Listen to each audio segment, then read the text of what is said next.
Hey, folks! Thanks for tuning in to Wildcards, and here is our contractually mandated intro music.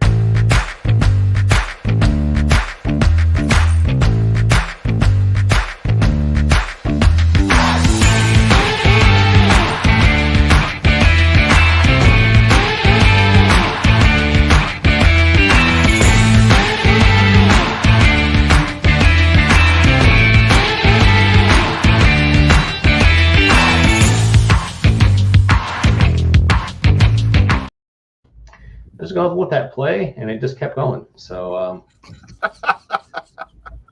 had to step in. Best kind of technical difficulties. Yes, but that music lets you know that you are listening to the most artisanal, fresh, farm-to-table, locally sourced Savage Worlds podcast that exists. We are a high-quality operation with extremely high production values and an impeccable level of professionalism. Except no substitutes, folks. I've seen nothing to make this a lie. That quippy one-liner was from Mr. Aaron Burkett, the Savage Rifts line guy. And good to have you, Aaron. This is your first visit to WWWC. Welcome, Aaron. Absolutely. Thank you for having me. It's Burkett. To keep up with appearances. But yeah. Thank you for having me. I should say that Aaron and I have worked together on Terror on the Dark Frontier, and we also worked together on South America, didn't we? Yes. Yeah, so we've been on a couple of products together in the past. I have a lot of respect for Aaron as a creator, especially for Savage Rifts. He's got a real good head on his shoulders for that setting. So it's exciting to have you here to tell us all about a project I am not involved in, which is Rifts Europa. Woo! Rifts Europa! Hey, good news. Before we go too far, I want to mention there's a tiny URL that's scrolling across the bottom of the screen because I'm a consummate professional and I always create tiny URLs for all of our guests. tinyurl.com/Europa Savage will take you directly to Kickstarter. You have 11 days left. You can still jump on this bandwagon, folks, and it is deep in the funding territory. We're $110,000 out of an $8,000 goal. So this is a rolling bag wagon of joy. And congratulations, Aaron. Yeah, thank you. I was really concerned before we ever launched that we would even break six figures.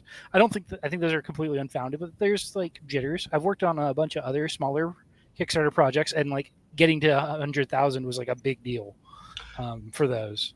I can tell you, as a person who's done a lot of $100,000 plus Kickstarters, that getting to 100,000 is a very big deal, and it's exciting. Yeah, but I think with Rifts, like the community is hungry for material, and I wish I could churn it out faster. I mean, based on the numbers alone, it certainly looks like people are really into it. I can tell you, actually, in my local area, people are into Savage Rifts quite a bit. In fact, I'm starting up a Savage Rifts campaign next month that I will be running for my personal gaming group. Oh, nice. Any ominous foreshadowing you want to drop for any players that are clearly none of my players are watching this, I'm pretty sure, but okay, well, in that case, spill the tea. Where is it? What's going on?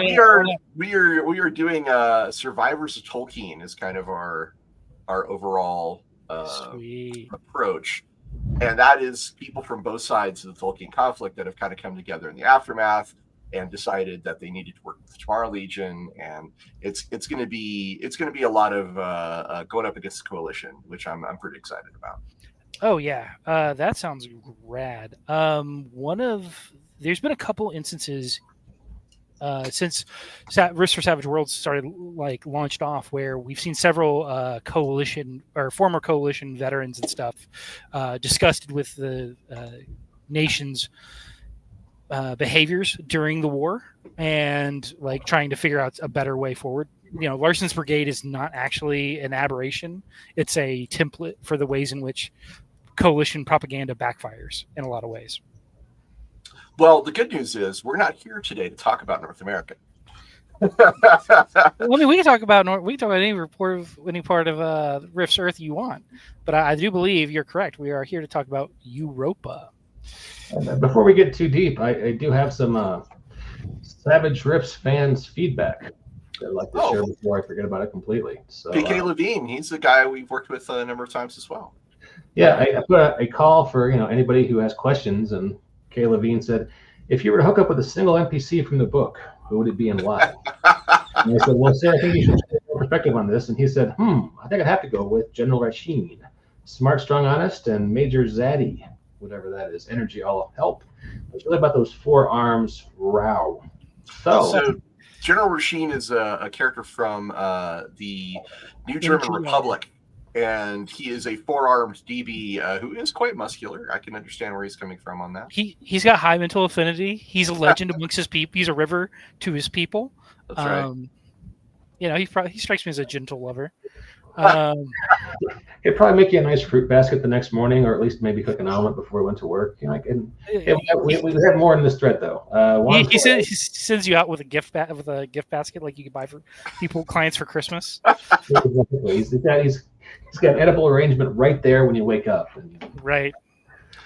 Hey, shout out to PK Levine because he was a hell of a help on South America for me. Alrighty. And Juan Flores responds to Kay Levine and says, one of my favorite factions that I would run is, help me if I mispronounce this, Jinagir Song and the Atlanteans that are helping the NGR. Will we be seeing a bigger role for this group? And that should be our Song Warriors. Okay, so one thing, you got it right. You pronounce it correctly. It is Jinagir Song. Until Kevin comes down off a cloud with a lightning bolt and corrects me. I want to point out that the membership of her faction, the Song Warriors, are more than just Atlanteans. They're if there's any one group you want to point to as like the forerunner for the Tomorrow Legion, it's the Song Warriors. They're operating out of France. We expand their role a little bit. They assist the NGR. They also just are generally one of the few groups really trying to make a mark in the world. Particularly by opposing the Splugorth and the evil Atlantean Empire. So they will show up. They do participate and matter. Okay, cool. I think that's it for that thread. I will go back to the Kickstarter page so we can look at some of the art and whatnot. You didn't ask us who we would date, but... Well, I thought that was implied in his question. But Ross, who would you date? I don't know if she's in the book, so this is an interesting question. But the Angel of Death. Yeah, Aaron's nodding his head vigorously. It says, she's in there. Miss Manchuria candidate herself, the Death Witch. Yes. Yeah. She's in the book. She has to be in the book. Look at that beautiful art, man. I love the NGR versus gargoyles, and that art always will fire me up. And that is a gargoyle and an Ultimax, I think. Dynamax. Dynamax. Okay. That was a Dynamax. But Ultimaxes have a lot more like exposed cabling. Dynamaxes have more of a sports car feel to them. F1 sort of thing with the chest. It's been a long time since I played over in the NGR. So. Yeah, for sure. Yeah, but that is a Dynamax grappling with a Gargoyle Lord, I believe. Love it. That's because awesome of the scale. Art. Yeah. So, Aaron, do you care to address the who would you date question regarding NPCs in this book, or can we go on to talking about other things? I would. Well, I'm happily married, so I wouldn't date anybody. Fair enough. We don't have that sort of arrangement, so I wouldn't hook up with anyone either. So. All right, you are a consummate diplomat and an excellent husband, I am sure.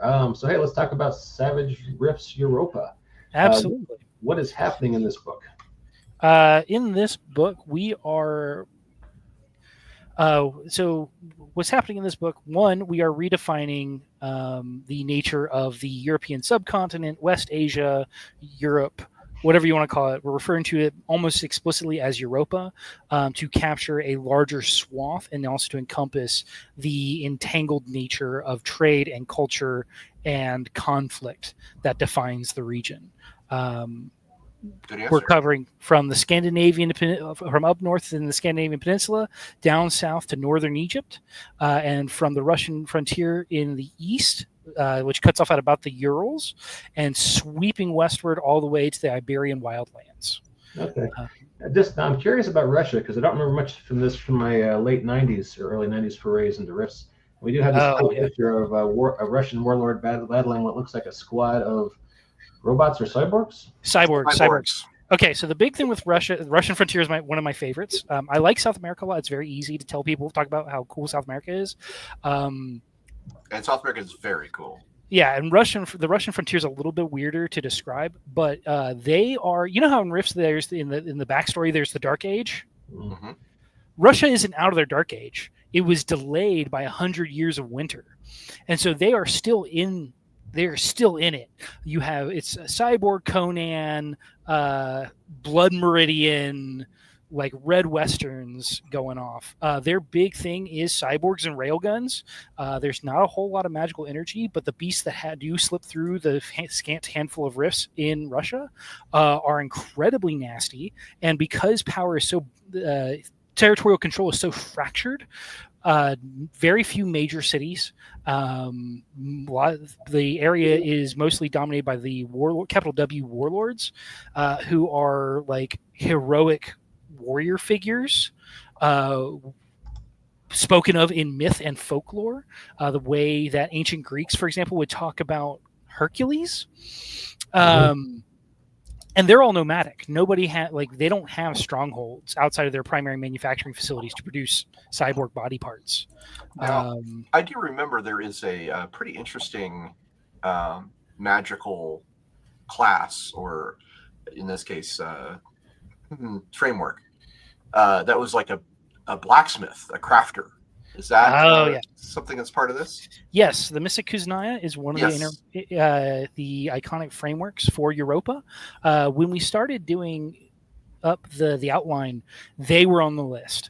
There are some that you would think should go in there, but they're really like edges or Mars for pre-existing things, right? Like the Europa juicer, the Euro juicer. We have a slightly different take on it, for example. But the Mystic Kuznaya, absolutely there. Day one. One of my favorite occupational character classes in all of Palladium Rifts. Yeah, so you can fight cyborgs as a magical blacksmith wearing enchanted chainmail and wielding a giant hammer, which is pretty awesome. So the thing I want to especially put through is that they are intrinsically like, when they complete their apprenticeship with the Svarog, the god of the forge, they are transmuted to being harder than steel. Right? They are naturally MDC. They have supernatural strength. Like they're going to peel a tank apart. Just like Steven Seagal. Yep. They were going to tear a tank apart with their Aikido, with their bare hands. But yeah, and if you want to make horseshoes that let your horse to make your horse fly, you can do that too. That contain multitudes. That is pretty cool.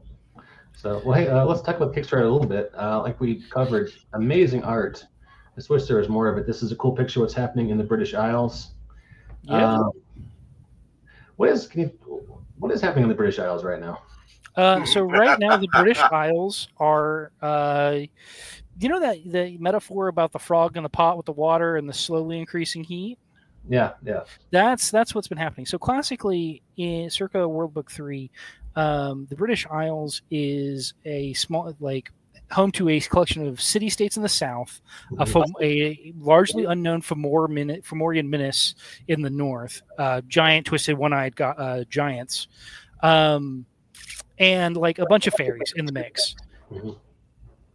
One of the things we did when we advanced the timeline was we read through a whole bunch of books, picked up all the key, all the notes about what's been happening, and everything's getting worse, right? I forgot to mention there's a Goblin Kingdom in Wales that's currently like the largest local geopolitical threat.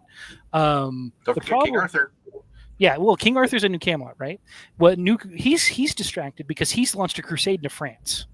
And while he's doing that, Berwynmore, the New Camelot's largest rival or most vicious rival in the area, is getting more material support for the Goblin Kingdom and training their soldiers and building basically a new model army in South Wales, and causing a lot of issues for New Camelot's largest ally in the area, the Eternal City of Bath, and really threatening them in that front.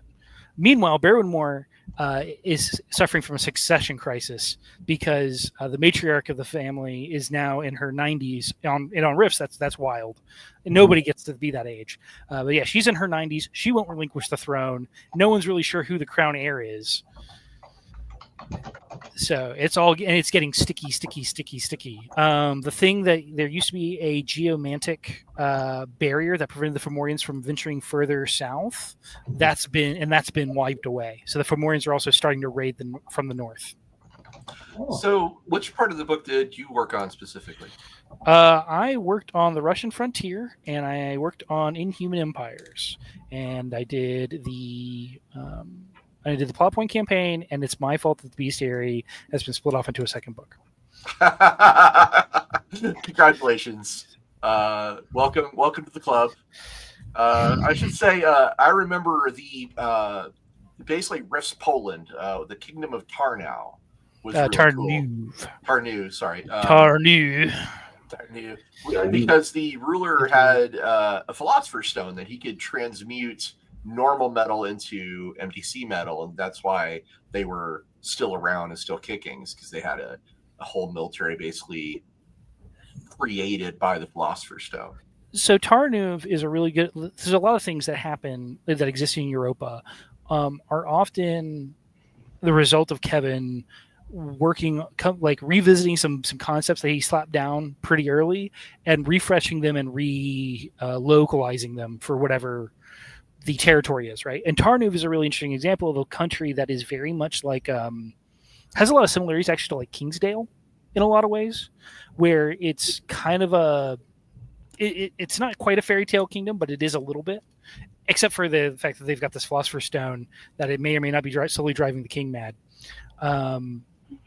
But yeah, that was Patrick Young worked on that. There's also a the black tree, eternity tree or something. I'm sorry, I forget the term for it, but Tree of Darkness. Tree of Darkness. There's a big ass tree full of magic energy, full of all kinds of twisted fae.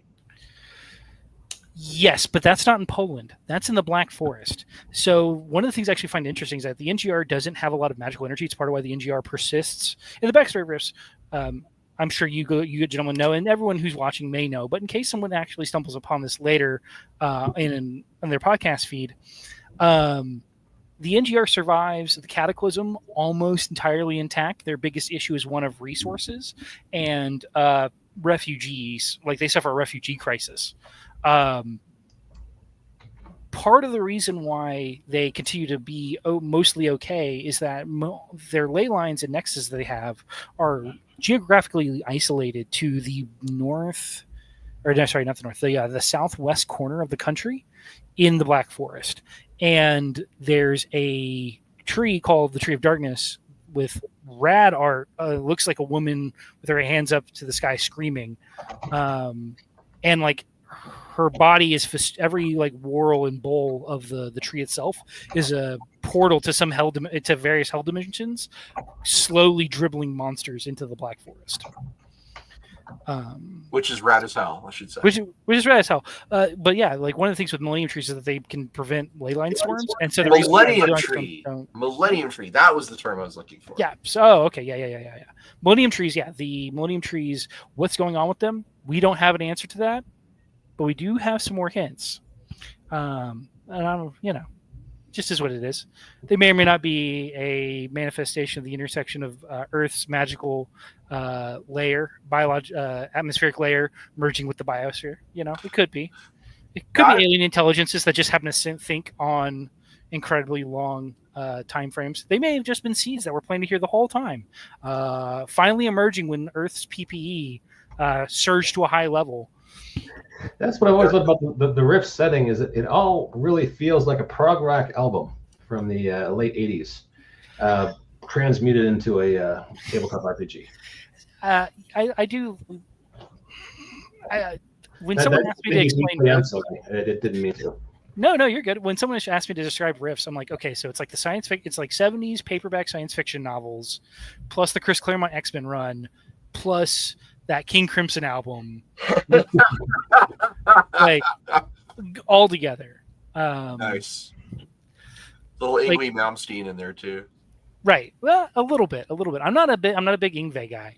But I do think there's a little bit of that. And like there's probably more like Motor City, like I'm sure Kevin could like name drop a bunch of like low scale Motown stuff. Like the Stooges are probably an influence that he just doesn't think about, right? Oh man, you know what Rifts needs is like an appendix N of inspirations.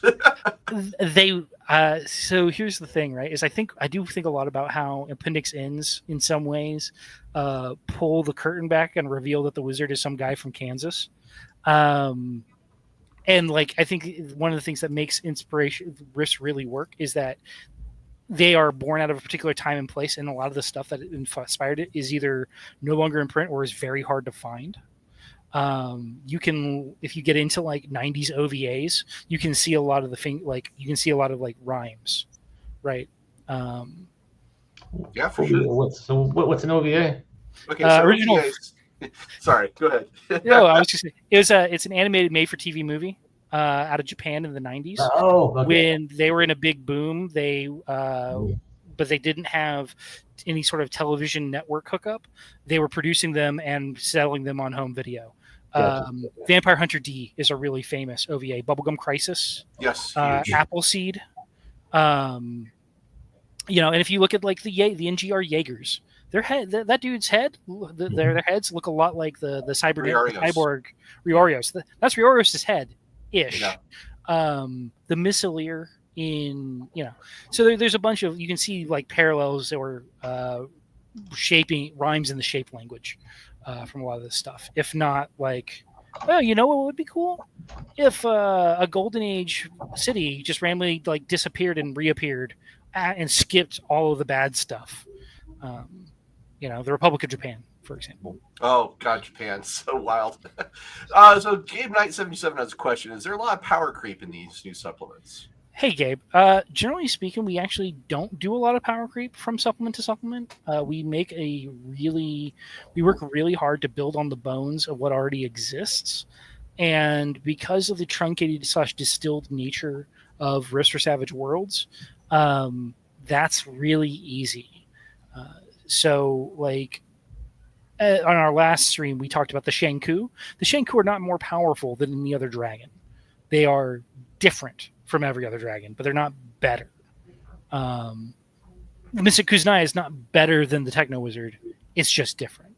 The points are spent differently. The focus of the framework is different. Mind Bleeder is not more powerful than Mind Melter. They're just a choice, right? Do you want to build yourself around specifically one power, or do you want to have a different direction? So what is your favorite part of Rifts Europa? My favorite part of Rifts Europa? I actually think the plot point campaign is a little bit of a banger. But I say that every time, so I don't know if that's really a good answer. Hi, Jacob. Jacob Blackman says, are you talking Rift without me? Yes, I am afraid we are. Hey, Jacob, I don't know you from Adam, and yes, we are. Jacob is an RPG illustrator. He's done a lot of work for smaller publishers mainly. But oh, hell yeah. Superpowered Legends is his line. Yeah, he does a lot of M&M work and a lot of work for my company too. Jacob says, I am curious to know what new events have unfolded between the Gargoyle Empire and the NGR. NGR being New German Republic, correct? Correct. That is New German Republic. A entity once distinct from Triax, their primary corporate sponsor, but a line that has grown increasingly blurry as a result of events that happened between 10 when is Triax published? Is that 103 or 106? I think that's 103. I'm going to guess 103. Yeah, between Triax being World Book 5? That sounds right. Mm-hmm. Triax NGR being published super early. So in the past 6 years of in-game time, the Gargoyle Empire expanded across the Alps into Luxembourg and had a stronghold up on the coast, including taking Amsterdam, which you may recall used to be a city-state, independent of the NGR, and then became an NGR affiliate. It's not there anymore. It is just Gargoyle Roost, or it was. The NGR counterpunched back with Operation Seastorm, launching a amphibious assault across from up underneath from the southern coast of France, where they were aided by the Song Warriors and some friends from across the ocean, which has given the Tomorrow Legion a cause for concern, given the NGR's weird, messy political flux that they're in right now. The president was assassinated by gargoyles. There used to be some discussion about them and the coalition having connections, and I'm kind of curious if that's expanded at all. We don't do a whole lot of expansion on it because Operation Seastorm happens in 109. Okay, fair enough. There was one other thing I was going to bring up. Hi, Brandon. The head of Star Anvil Studios says, Rifts is amazing, and I'm super stoked for England and especially the NGR. Yeah, we're all big NGR fans here, I think. There was a question I was going to ask you, though, is I remember Sean Roberson telling me that something really interesting was happening in Italy. Oh, yeah. That is, what's it called? Neo-Rome. So what happens so if everyone remember, as everyone knows, in South America, there's a polity called the Megaversal Legion. Some of their founding members were actually the Lost Legions of Rome. And through foul science and cybernetic replacement and gene therapy, they survived all the long centuries and have decided to go home the long way around. First by dimensional travel and the slow crawl of time, and then by getting together a ship convoy and sailing there across the demon seas around Atlantis, braving the Mediterranean Triangle. That's a hell of a voyage. Right. So they arrived, and that happens pretty early after the Megaverse. They depart pretty soon, shortly after the Megaversal Legion secures their freedom, overthrowing the Dakir. And so they've been actually slowly building power and accreting, building up an alliance of local forces and such to slowly take back, inch by inch, the Eternal City of Rome and pushing northward. Jacob asks if there's going to be more about Mindworks, which I also love Mindworks. Mindworks whips. There is a bit more about Mindworks. A lot of what we ended up doing with Mindworks, I wrote that section, is twofold. One, what does it look like for something to be culturally broadkill? The broadkill, as written in Sourcebook 1, which is the biggest picture we have on them, is doesn't give us an idea of what they would be like if they actually had power and were not directly underneath someone. So that's a lot of what the Broadkill Empire sections are writing about. What does Broadkill debate look like? Is it just violence? And yes, it's just violence. But sometimes a particular snapped bone underlines a salient point in their debate. So what does Broadkill? So what does Broadkill culture look like? What does it mean when it backwashes into Mindworks? Because Mindworks technicians are working alongside Broadkill, augmenting Broadkill, communicating with them, even as the Broadkill cult around the Death Witch, around the Death Witch, the Angel of Death, the head of Mindworks, is slowly expanding. And this whole time also, the Angel of Death is slowly spreading her tendrils through the various enhancement clinics in her neighboring polities, such as the NGR and Tarnuv and the Positive Collective. So, your girlfriend's been busy, Russ. Yeah, it sounds like it. Gabe Knight 77 says, "I'm a longtime Rifts fanatic and just played my first Savage Rifts games Wednesday. Thank you very much for bringing the world to a system that makes a lot of sense. Loves Rifts England." Rifts England is a very cool chunk of the setting. I've talked a lot with folks about how, you might be disappointed with the original Rifts England in some way. It is a book, but it is a book that is born out of necessity in the publishing, within the time frame of the publishing lifeline of Rifts. And we've done a lot of work. PK did an excellent job, I should say, to update it and keep it, and also retain and preserve, and in some cases enhance the stuff that makes Rifts England really, really interesting.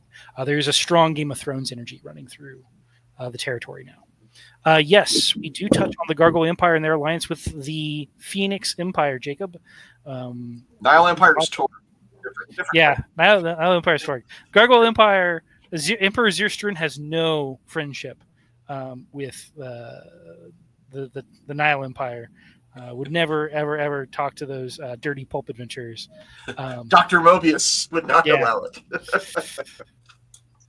But yeah, we do talk about their connections. We talk about some of the results of Operation Seastorm, and some of the stuff that Zerstrun is cooking up in his mountain fastness.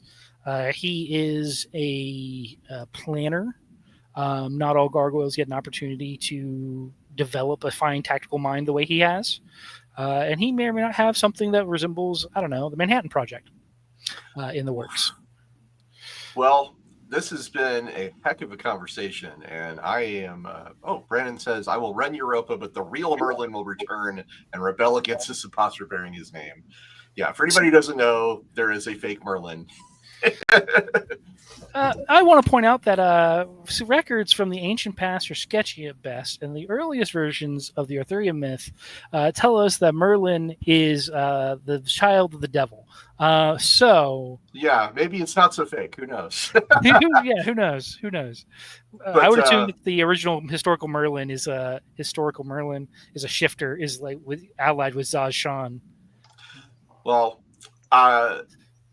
that is good news to hear, but I just want to say we are getting close to the end of our time on this show. So if there's any final thoughts you might have about the Kickstarter or Rifts Europa that you'd like to share, this would be a good time to do it. Are you talking to me or the audience? Yes, it's all you, buddy. Please. Oh, me. Okay.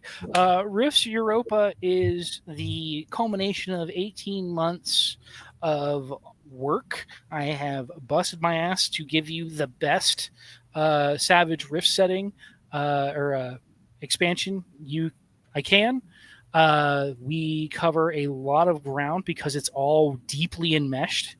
And we wanted to offer, one of the big things is this is an opportunity to provide a holistic perspective on what is otherwise a heavily atomized chunk of the setting. Well, I can say, as someone who's been involved with Savage Rifts for a very long time and a lot of different products, I can say that the team that worked on your Rifts Europa, which includes yourself, Aaron, it includes PK, is a great team, and you guys are highly talented. I fully endorse what you guys are doing, and I hope anybody who is interested in Savage Rifts should check it out. Absolutely. And the one last thing I do want to say, the books, particularly for like the base adventure set, is never going to be cheaper. This is your last opportunity to get the core everything for the core box, adventure box with the main books and bennies and all that for $100. This is the last time it's going to be that price. It's going to go up once it enters distribution, once the reprints arrive and enter distribution. The all in, it's like $600. It sounds like a lot, but when you think about all the books you're getting, it's worth it. It's absolutely worth it. The 3 core books, the American Armageddon trilogy, or Trinity, I should say, Land of a Thousand Islands, Terror on the Dark Frontier, and the 2 Europa books, plus I think you're getting like all the maps. I think all of that's getting thrown in. Don't quote me on that last part about the maps. I can't remember for sure, but all of that is there. And as PK just popped in the chat for people who are going to be listening to this on audio, it is the reprint. It is the latest version of the rules. We will not be touching them. Generally speaking, we will not be touching the core rules until like a major overhaul. I would like to not have to deal with them. I think they're good. I don't want to have to jigger with them for the next 4 years. Gabe Knight 77 asks, do the physical books hold up for a long time? I can answer this because I've had the original books since 2018, I think, since we first published it. So yeah, they hold up pretty well. Yeah, they're not bound like 5th edition books. They will hold up. Or they're not bound like old Rifts books either. They hold up real well. I mean, you say that, but like my old Rifts books are still holding up really nicely despite the wear. I'll show you my conversion book 1 sometime, and you'll be like, "What the fuck is it? It's a biohazard. Throw it away, burn it, kill with fire." Oh, we should definitely compare Rift collections sometimes. That would be a lot of fun. But it's been great having you on the show, Aaron. I really appreciate you showing up. PK, it's great seeing you in the audience tonight. And I want to thank Mike for putting this together and setting it all up. Great job, Mr. Lafferty. Yeah, this was a good time. Juan is complaining about the feed pausing. I'm sorry, we're using Netflix as our server farm, so I can't do anything about that. And Gabe says, old GURPS works are my concern. The Rifts books are still good. All right. Well, yeah. Yep, my GURPS Conan has seen better days. That is fair. Hey, this was a lot of fun. I remember, oh, hey, Brandon. Last word, Brandon Verhalen. Thanks for the show. I'll have to catch up on what I missed. All right. We try to keep things short, fast, and fun here, and we're 5 minutes over, which hardly ever happens, but I think there's been a lot of audience participation, a lot of good questions. You got 10 or 11 days, right? 11 days. 11 days. Sorry, I'm a rambler, guys. Sorry, I'm a rambler. Go. No, you had a lot. We asked you a bunch of questions. This was probably one of our liveliest shows, honestly. I have to think in a few months, yeah. One last time, tinyurl.com/Europa Savage. You can still check it out. Week and a half. Get on the bandwagon. Aaron, pleasure talking to you, sir. Thanks for coming out. Good to talk to you, too. Ross, always a pleasure, sir. Of course. And we'll catch you next time on Wild Cards.